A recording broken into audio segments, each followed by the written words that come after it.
മണ്ഡല തീർത്ഥാടന കാലത്തോടനുബന്ധിച്ച് പുനലൂർ കല്ലടയാറിന് തീരത്തുള്ള DTPCയുടെ അധീനതയിലുള്ള സ്നാനഘട്ടത്തിൽ സുരക്ഷാ ക്രമീകരണങ്ങൾ അധികാരികൾ ഒരുക്കി.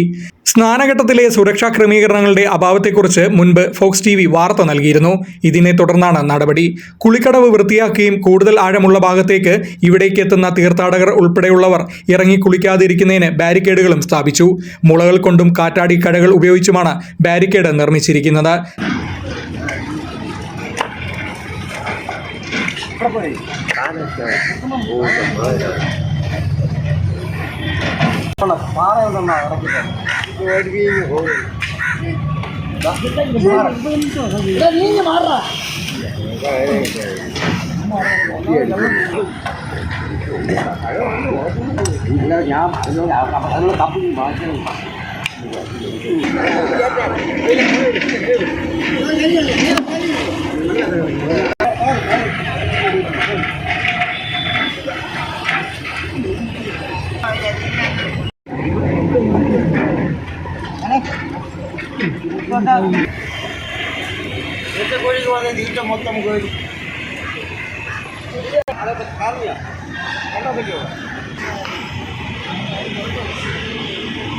സ്നാനഘട്ടത്തിൽ കുളിക്കാൻ ഇറങ്ങിയ ഒട്ടേറെ പേർ മുൻപ് ഒഴുക്കിൽപ്പെട്ട് മരണമടഞ്ഞിട്ടുണ്ട്.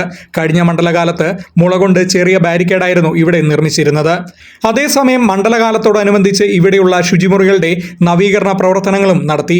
തകർന്നു കിടന്ന ശുചിമുറികളുടെ കതകുകൾ ശരിയാക്കുകയും ചെയ്തിട്ടുണ്ട്. അടുത്തതായി കുളിക്കടവിൽ വിവിധ ഭാഷകളിൽ അപായ സൂചനാ ബോർഡുകളും സ്ഥാപിക്കും. ഈ സ്ഥലത്ത് സ്ട്രീറ്റ് ലൈറ്റുകളും പ്രകാശിക്കുന്നില്ല. അതും പ്രകാശിപ്പിക്കണമെന്ന ആവശ്യവും ശക്തമായി. അതേസമയം ഇതര സംസ്ഥാന തീർത്ഥാടകരുടെ സാന്നിധ്യം കൊണ്ട് കിഴക്കൻ മേഖലയിലെ ഏറ്റവും പ്രധാനപ്പെട്ട ശബരിമല ഇടത്താവളമായ സ്നാനഘട്ടത്തിൽ പോലീസ് എയ്ഡ് പോസ്റ്റ് ഉൾപ്പെടെയുള്ള കൂടുതൽ സുരക്ഷാ ക്രമീകരണങ്ങൾ ഉറപ്പാക്കണമെന്ന ആവശ്യവും ശക്തമായി കഴിഞ്ഞു. Fox TV news, Punalur.